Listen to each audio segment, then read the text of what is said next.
नमस्कार। गुजरात की राजनीति की दशा आने वाले दिनों में पाटीदारों के अलावा 3 और वोट बैंक तय करेंगे, जिनमें कोली, ओबीसी और दलित हैं। गांधीनगर की सत्ता पर और वहां की गद्दी पर कौन बैठेगा, ये भी यही तय करेंगे। और इन्हीं में से 3 कम्युनिटी के 3 कद्दावर चेहरे आज हमारे साथ हैं, जो किसी का भी काम बना सकते हैं और किसी का काम बिगाड़ भी सकते हैं। तो गुजरात में दलित आंदोलन का बड़ा चेहरा जिग्नेश मेवानी हमारे साथ हैं। बहुत बहुत स्वागत है आपका। और साथ ही साथ हमारे साथ ठाकुर कम्युनिटी के बड़े नेता अल्पेश ठाकुर साहब हैं। बहुत बहुत स्वागत है सर आपका भी। और साथ ही पाटीदार आंदोलन की कोर कमेटी में रहे केतन पटेल हमारे साथ हैं। आप तीनों का बहुत बहुत स्वागत है।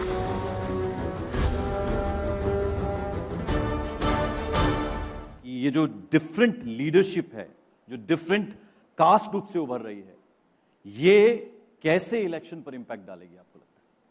देखिए, सबसे पहले तो मैं दलित समाज से हूं, अल्पेश भाई ठाकुर समाज से, पाटीदारों का भी आंदोलन चल रहा है। लेकिन ये तीनों आंदोलनों का विश्लेषण करें तो देखने को ये मिलता है कि गुजरात की जनता में बेहद असंतोष है और गुजरात के विकास का फुब्बारा फूट चुका है, पूर्ण रूप से फूट चुका है। तो 5 साल के दौरान जो 2 करोड़ युवा को रोजगार देने का जो वचन दिया था माननीय प्रधानमंत्री जी ने, वो यदि पूरा किया होता, नर्मदा की कैनालों का नेटवर्क बना होता, गुजरात के किसानों को मिनिमम सपोर्ट प्राइस मिलता, तो किसान बाहर नहीं आते। ऊना में जिस पूर्व आयोजित षड्यंत्र के भागरूप दलितों की पिटाई हुई, थानगढ़ में 3 दलित लड़कों की गोलियों से हत्या कर दी गई, कागज पे केवल जमीन का आवंटन होता है, एक्चुअल पोजीशन नहीं मिलता है। दलितों में भी दलित ऐसे जो वाल्मीकि समाज के जो सफाई कर्मी है, उनको मिनिमम वेतन तक नहीं मिलता है। ये सारे सवाल का सॉल्यूशन किया जाता तो हम लोगों को भी सड़कों पर आना नहीं होता। तो ये दिखाता ये कि सबके साथ सबके विकास का मॉडल नहीं है। अल्पेश, आपने कहा कि कम 2017 हम तय करेंगे कि गुजरात का अगला मुख्यमंत्री कौन होगा। इतनी एरोगेंस। देखिए, जिस तबके की मैं बात कर रहा हूं, ओबीसी, एससी, एसटी, माइनॉरिटी, जिस संवैधानिक अधिकार पे उंगलियां उठ रही है, क्या उस संवैधानिक अधिकार को इन लोगों के घर तक पहुंचाया गया? जो संवैधानिक अधिकार मिले हैं आरक्षण के, उसके साथ छेड़छाड़ हो रही है।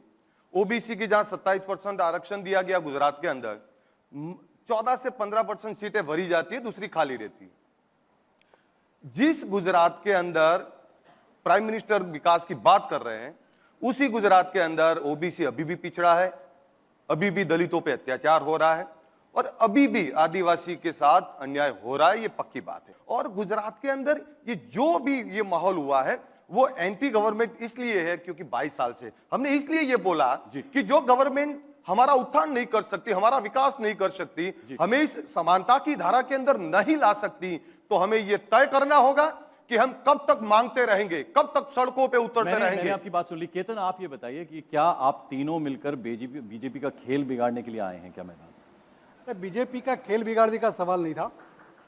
एक कहावत थी ना कि सोना और लोहे दोनों को जब टीपा जाता है तो सोना बोलता है लोहे को कि मेरे पर भी हथौड़ा पड़ता है, मैं कम आवाज करता हूं, तुम्हारे पर हथौड़ा पड़ते तुम क्यों ज्यादा चिल्लाते हो। तब लोहा ये बोलता है कि तुम्हें कोई और मारता है और मुझे मेरा मारता है, इसलिए मुझे बहुत दर्द हो रहा है। और ये बात हुई है पाटीदारों के साथ कि ये आंदोलन चल रहा था बिल्कुल शांतिपूर्ण, हार्दिक पटेल और सरकार हमारी सीएम पटेल थी, एचएम गृह मंत्री पटेल होते हैं, 44 एमएलए पटेल होते हैं, और फिर भी वही समाज पे गोलियां बरसाई जाती है, 14 लोगों की हत्या करी जाती है और गांव घरों में घुस घुस के लाठियां बरसाई जाती है। तो आज इसीलिए पूरा जो मैं बताया, इसलिए कि लोहे को दर्द होता है, ऐसा अपनों ने हमें मारा है इसलिए दर्द है और पूरा समाज आज खिलाफ में आ गया है। मांगा क्या गवर्नमेंट से? हमें रोजगार दीजिए, हमें इस व्यवस्था के अंदर हर युवाओं को रोजगार मांगने का अधिकार है, हमें अच्छी शिक्षा दीजिए। इस गुजरात के अंदर, इस मेट्रो सिटी के अंदर, जब अहमदाबाद में बीजेपी तो वाइब्रेंट गुजरात की बात करती है, वो शिक्षा की बात। हाँ, वाइब्रेंट है ना, वाइब्रेंट है, पर उन नेताओं के घर में वाइब्रेंट है, पैसों का वाइब्रेंट है, उन उद्योगपतियों का ज्यादा विकास हो रहा है, वहां वाइब्रेंट है। वाइब्रेंट नहीं है तो गुजरात के गरीब के वहां नहीं है। जिस मेट्रो सिटी में हम खड़े हैं भैया, उसके अंदर जाइए, इस झुग्गियों में जाइए, उस सरकारी स्कूलों के अंदर जहां पे एक माहौल बन गया गुजरात के अंदर, सरकारी व्यवस्था के अंदर जो बच्चा पढ़ता है वो गरीब का पढ़ता है, जहां प्राइवेट सेक्टर के अंदर जाता है वो अमीर पढ़ता है। तो ये सरकार की व्यवस्था की विफलता है। गवर्नमेंट किसने बनाई? ये गरीबों ने बनाई। उनको वो 15 लाख चाहिए थे, वो काले बाजारियों से पर नहीं दिए, हमें वो भी नहीं चाहिए, पर भ्रष्टाचार तो मुक्त कीजिए। पर जनता तो सब देख रही है ना, जनता तो 22 साल से लगातार जिताती आ रही है ना। ये वही गुजरात है जिसने देश को प्राइम मिनिस्टर दिया, ये वही गुजरात है जिसने देश को दिशा दी, ये वही गुजरात है जो एक बार मूर्ख बनता है दोबारा नहीं बनेंगे हम। दिनेश, आप तो ये तक कह देते कि गुजरात का विकास का जो मॉडल है और हिंदुत्व का जो एजेंडा है वो भाड़ में जाए, और आप ये भी कहते कि गाय की दुम आप रखो, हमें हमारी जमीन दो। बिल्कुल, देखिए जहां तक इलेक्टोरल पॉलिटिक्स का सवाल है, गुजरात में दलित 7% है, तो मैं तो खुलकर कहना चाहता हूं कि आप 13 की 13 रिजर्व सीट भी जीत जाइए, हिंदू राष्ट्र नहीं बनने देंगे। हिंदू राष्ट्र यदि बना तो इस देश के दलित, मुसलमान, किसान, मजदूर सबकी हवा निकल जाएगी, सबको मार मार के उनका चमड़ी उधाड़ा जाएगा। तो यदि इलेक्टोरल पॉलिटिक्स में उनको जितना जितना जीत ले, पर अब तो राहुल हिंदू गांधी राष्ट्र भी वही नहीं कर बनने रहे हैं। देंगे, तुम्हारे हिंदुत्व के एजेंडा के सामने आखिरी सांस तक लड़ेंगे। पर अब तो ये हम राहुल गांधी साफ भी तौर पे वही कह कर रहे रहे हैं। हैं, राहुल गांधी भी अब वही कर रहे हैं, मंदिर जाना शुरू कर राहुल दिया गांधी जी को जो करना है कर ले, हमारा मकसद साफ है। हम इस देश को संविधान की प्रस्तावना में लिखा है उसके मुताबिक सेक्युलर, सोशलिस्ट, डेमोक्रेसी बनाएंगे, हिंदू राष्ट्र नहीं। थैंक्स टू ओबीसी के हमारे में ऐसा कॉन्स्टिट्यूशन में रूल है कि आय के आधार पर रिजर्वेशन मिलता है, यानी कि जिसको जितनी ज़रूरत है, जो आय जिनकी आय कम है उनको मिलता है। तो आपको नहीं लगता कि आपकी ही भी कास्ट में ऐसा होना चाहिए, एटलीस्ट जो क्रीमी लेयर है वो? ये बड़ा अच्छा तरीका है। दलितों की जाति के आधार पे जो उत्पीड़न होता है, ये दलितों के साथ अस्पृश्यता रखी जाए और उसके बारे में कोई भी एक्टिविस्ट या लीडर बात करे तो सीधा पूरा मुद्दा घुमाकर रिजर्वेशन पे ला दो। हम लोग सबसे पहले डिमांड ये कर रहे कि भाई जिंदा रहने दो, उन्हें में हमारी चमड़ी ना उधेड़ी जाए, खानगढ़ पे गोलियां ना बरसे। आप ऐसी शिक्षा पद्धति लागू कर दो ना जिसमें चपरासी का बेटा और प्रधानमंत्री का बेटा एक स्कूल पे एक बेंच पे बैठकर पढ़े और फिर रिजर्वेशन। वही सवाल है जिग्नेश उनका कि जो बहुत पिछड़े हुए हैं ओबीसी में भी और दलितों में भी, उन तक ये फायदा पहुंचना चाहिए ना। देख, आपके जेन्युइन क्वेश्चन का मेरा जेन्युइन रिस्पॉन्स ये है कि दलित, आदिवासी, ओबीसी जिनको रिजर्वेशन मिलता है, पटेल, मराठा और गुर्जर जिनको चाहिए, उन सभी को साथ में मिलकर यह कहना चाहिए कि 2 करोड़ रोजगार का क्या हुआ। मैं खुद दलित समाज से हूं, तो सबसे पहले ये बात है कि जो दलित अत्याचार के आंकड़े बता रहे हैं वो ओबीसी समाज से हो रहे हैं। ये भाई है मेवाणी भाई, वो बोल रहे हैं कि सरकार से बात करनी है। वो कभी ये अल्पेश भाई से क्यों बात नहीं कर रहे हैं? क्योंकि वो ओबीसी समाज से हो रहा है। ओबीसी समाज के जो तबके हैं, जो दलितों के साथ ब्राह्मणिकल मेंटालिटी के साथ डिस्क्रिमिनेशन या वायलेंस करते हैं, तो उस मुद्दे पर हम उनके सामने ऑफेंस दर्ज इसलिए नहीं करवाएंगे कि अल्पेश भाई के साथ बैठे, ऐसा हमारा रवैया नहीं है। मैं अल्पेश भाई के साथ लार्जर लड़ाई के लिए एक प्लेटफॉर्म पे हूं, उसका मतलब ये नहीं कि ओबीसी में से किसी ने दलित के ऊपर वायलेंस किया तो मैं चुप रहूंगा। वो तो बहुत साफ पोजीशन है हमारी, सामाजिक क्रांति तो होनी ही चाहिए। पिछड़ी जाति के लोग जो हैं, लेकिन अभी वो दलित लोगों को मार रहे हैं, ये सवाल किया उन्होंने आपसे।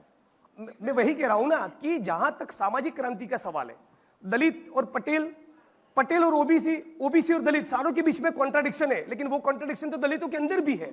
लेकिन लार्जर गोल अभी ये है कि इस देश के संविधान को बचाया जाए। सब लोग आपसी जाति में सिमट गए हो, क्यों आप नहीं चाहते हो कि गुजरात बढ़े? आज गुजरात का जो विकास है उसके बारे में क्यों बात नहीं करते हो? आपके पास क्यों ऐसा एजेंडा नहीं है? क्यों आप गुजरात को जातियों में बांटना चाहते हो? इस गुजरात के गौरव की बात कर रहे भैया आप? क्या ये वही गुजरात के गौरव की और विकास की बात कर रहे हैं जहां पे युवा बेरोजगार हैं? ये वही गुजरात है जहां पे दंगे होते हैं? ये वही गुजरात के गौरव की बात कर रहे हैं? आप सॉल्यूशन क्या देंगे? सुनिए, आप सॉल्यूशन क्या देंगे? मैं भी हिंदू हूं, मैं भी हिंदू हूं, मैं भी कट्टर हिंदू हूं, एक मिनट, पर उसका एक मिनट, सर्टिफिकेट आपसे नहीं एक चाहिए मिनट। मुझे। सर, हिंदू शब्द से आपको इतना प्रॉब्लम क्यों है? Hindu is not a like religion, it is a way of living the life. Clearly mention किया हुआ है, हिंदू कोई जाति नहीं है। हिंदू, आप दलित को, हिंदू को बांट नहीं सकते। वीर सावरकर ने भी बोला है। इस देश के संविधान के हिसाब से इस देश की सारी सरकारों को चलना होगा। संविधान से बियॉन्ड सुप्रीम कोर्ट के चीफ जस्टिस भी नहीं है, उनको भी खुद को ऑपरेट संविधान के 4 दायरे के रहकर करना है। और संविधान किसी कोने में नहीं कहता कि हिंदू राष्ट्र बनना चाहिए, कल कर कोई कहेगा कि इस्लामिक राष्ट्र बनना चाहिए, कल को कोई कहेगा जैन राष्ट्र बनना चाहिए। काहे को भाई? नहीं, जिग्नेश, इस देश की संविधान की प्रस्तावना में लिखा है वैसा ही लोकतंत्र बनना चाहिए। आप सवाल There पूछिए, can't be dispute. सवाल करिए आप। जो एक मंच पर 3 एक नहीं हो सकते, वो साथ में कैसे लड़ेंगे? दूसरी बात, सवाल क्या आपका? मुझे जवाब देना है, मुझे जवाब देना है, मुझे जवाब सवाल देना है। मेरा ये है, आखिर पाटीदारों को चाहिए क्या? आयोग दिया, केसेस वापस ले लिए, तो भी कांग्रेस की हर रैली में पाटीदार जय सरदार के नारे लेके घूमते हैं, ऊपर से बीआरटीएस बसें जलाते हैं। ऐसा जी सरदार नहीं तो कभी नहीं चलिए किया हो गया आपका मैं सवाल। बताऊं, मैं- जब मंच पे एक हाँ, नहीं हो जिग्नेश, सकते जिग्नेश, तो मैं कैसे बताऊं, भला होगा एक गुजरात सेकंड, का? एक का जवाब जिग्नेश, देना, एक सेकंड, एक मिनट, जिग्नेश से आपका- शुरू करते हैं। आपका जो सवाल है ना हेलो कि मंच पर एक नहीं हो सकते तो बाहर कैसे हो गए, हमारा तो भाई यही कहना है कि इस वैचारिक मतभेद के साथ भी खड़े हैं, इस तरह का टॉलरेंस लाइए। चलिए अल्पेश आप जवाब दीजिए इसका। सुनिए, जैसे हिंदुत्व की बात हुई, क्या हम हिंदू नहीं है? क्या उसका सर्टिफिकेट आपसे लेना पड़ेगा? यानी आपसे सर्टिफिकेट लेना पड़ेगा हमें? आपसे अच्छे हिंदू है, हम आपसे अच्छे हिंदू है क्योंकि हम छोटे से छोटे जीव की भी चिंता करते हैं। हम ये देश को तोड़ना चाहते हो और दूसरे देश को खुश करना चाहते हो, एक साथ सब मिल के चलो तो देश की तरक्की होगी।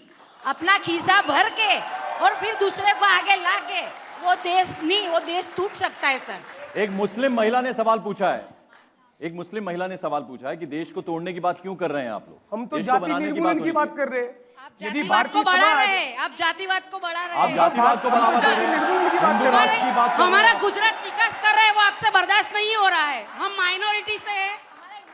हाँ, अल्पेश बढ़ को रहा जवाब है, आगे। अल्पेश जवाब है। हम माइनॉरिटी, जवाब हमको है। कभी प्रॉब्लम नहीं हुआ है। हम बिंदास रात को 1 बजे जवाब ले तक घूम लीजिए, रहे हैं। जवाब ले यार लीजिए। आपको बर्दाश्त नहीं है, सुनिए, हमारा सुनिए। हिंदुस्तान आगे बढ़ रहा है और आप आपकी पार्टी अलग है, आपकी पार्टी अलग, और पीठ पीछे आप लड़ते हो और दुनिया के सामने अलग आपका चेहरा है। ये सारी बातों का जवाब देना होगा। देखिए तो ये है कि एक सौनो मिनट साथ अल्पेश, सौनो विकास एक हमको ले मिनट। रहे, फिर आप क्यों ये जातिवाद को वापस हो- पिछली सेंचुरी में ले जा रहे हैं देश को? हो गया आपका सवाल, हो गया आगे आपका सवाल। बढ़िए, कहाँ तक जातिवाद के कुंडारे में फंसे रहेंगे हम? एक मिनट कहाँ अल्पेश तक देखिए, हम फंसे रहेंगे रिजर्वेशन की जातिवाद बात करते में? हैं, मेरिट की बात होनी मुस्लिम चाहिए, है, वो कह हिंदू रहे है, हैं। जातिवाद। और देश को तोड़ने की बात आप करते हैं। आरएसएस के मुखिया किसी मुसलमान को बना दीजिए। जिग्नेश एक मिनट, सुनिए, एक एक करके। सुनिए, आरएसएस के एक मिनट। मुखिया किसी मुसलमान एक को मिनट। बना दीजिए ना। हमने पूरे गुजरात को एक करने का काम किया है। भाई आप हमने बार बार हिंदू किसानों राष्ट्र के- की बात करते हैं। सुनिए, सुनिए, आपको सुनना पड़ेगा। 2 साल के अंदर हमने एक जगह भी वायलेंस नहीं किया, हमने सबको साथ में लेने का प्रयास किया। और आप बोल रहे हैं इसी मेट्रो सिटी के अंदर, जाइए स्लम विस्तार के अंदर, जाए माइनॉरिटी विस्तार के अंदर, अभी भी रोड पानी के इश्यूज है। आप उसमें क्यों नहीं बोल रहे हो? मुस्लिमों का क्या होगा, उनकी बात तो करते नहीं आप। ये सवाल सुनिए, था आपका। सुनिए, गरीब मुसलमानों की बात क्यों नहीं करते आप? मोदी गरीब जी है ना पिछड़ों उसके की लिए बात तो। करना जातिवाद है तो हम हर बार करेंगे। गरीब और पिछड़ों की बात करेंगे क्योंकि उनको भी समानता की धारा में आना है। आप मुस्लिमों की बात क्यों नहीं चाहते? करेंगे? मुस्लिमों की आप- बात क्यों नहीं करेंगे? तो उनको गवर्नमेंट से सवाल करना चाहिए, हमने क्या किया? सुनिए, सुनिए, आपने कभी गवर्नमेंट से पूछा? जाइए पूछाइए मोदी साहब से, जाइए पूछाइए राहुल गांधी से, चलिए। हमें मत पूछिए।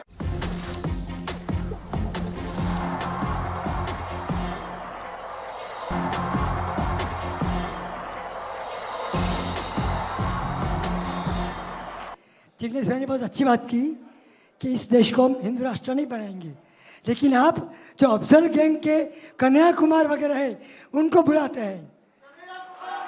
तो इसके और दूसरी बात, आपने जो कहा संविधान में शुरू में सेक्युलर शब्द था ही नहीं। 42nd अमेंडमेंट में इंदिरा जी ने इमरजेंसी में किया था। आप दंगों की बात करते हैं, सिखों की सर छोटा रखिए सवाल। देखिए एक साथ इतने सारे सवाल नहीं होंगे सर, एक साथ इतने सारे सवाल नहीं होंगे। एक सवाल पूछिए, एक सवाल पूछिए सर। एक तरफा कत्लेआम किया, उसके साथ बैठे हैं और बीजेपी को देते ये आपका कम्युनलिज्म है। बस हो गया अब संप्रदाय, अम्बेडकर जी ने कहा था अगर जाति का जाए तो सब मुसलमानों को जिग्नेश, आपने सवाल भेजिए, ये अम्बेडकर ने कहा था। आपका जो सवाल है कन्हैया कुमार को लेकर, उसका जेएनयू के हॉस्टल में मेंदू वड़ा का पैसा बाकी है और उसको राष्ट्रद्रोही बोल रहे हो। और गुजरात की दलितों की हमारी एक साथी संस्था है नवसर्जन, उन्होंने इस 15 अगस्त को माननीय मुख्यमंत्री विजय रूपाणी जी को यह ऐसा कहा कि सिर्फ हमारे हाथों तिरंगा स्वीकार कीजिए। उन्होंने ना बोला। ना हम बीजेपी की बात कर रहे हैं, ना हम कांग्रेस की बात कर रहे हैं। पहले हमारी बात सुनिए आप। गुजरात के अंदर क्या शराब पाबंदी मांगना गुनाह है? अल्पेश जो बड़ा सवाल है, देखिए मैं वही बता रहा हूं। ये आपका मंच नहीं है ना अल्पेश। मुझे एक बड़ा बोलने दीजिए, मैं 2 एक बड़ा मिनट में सवाल। सब बता दूंगा। 2 ही मिनट में। 2 मिनट आप बार बार मांग रहे हैं, 2 एक मिनट ही बहुत मिनट ज्यादा में, एक ही आप मिनट। बोलिए। सुन, 1 मिनट में क्या गुजरात के अंदर शराब पाबंदी मांगना गुनाह है? क्या गुजरात के युवाओं के रोजगार मांगना गुनाह है हमारा?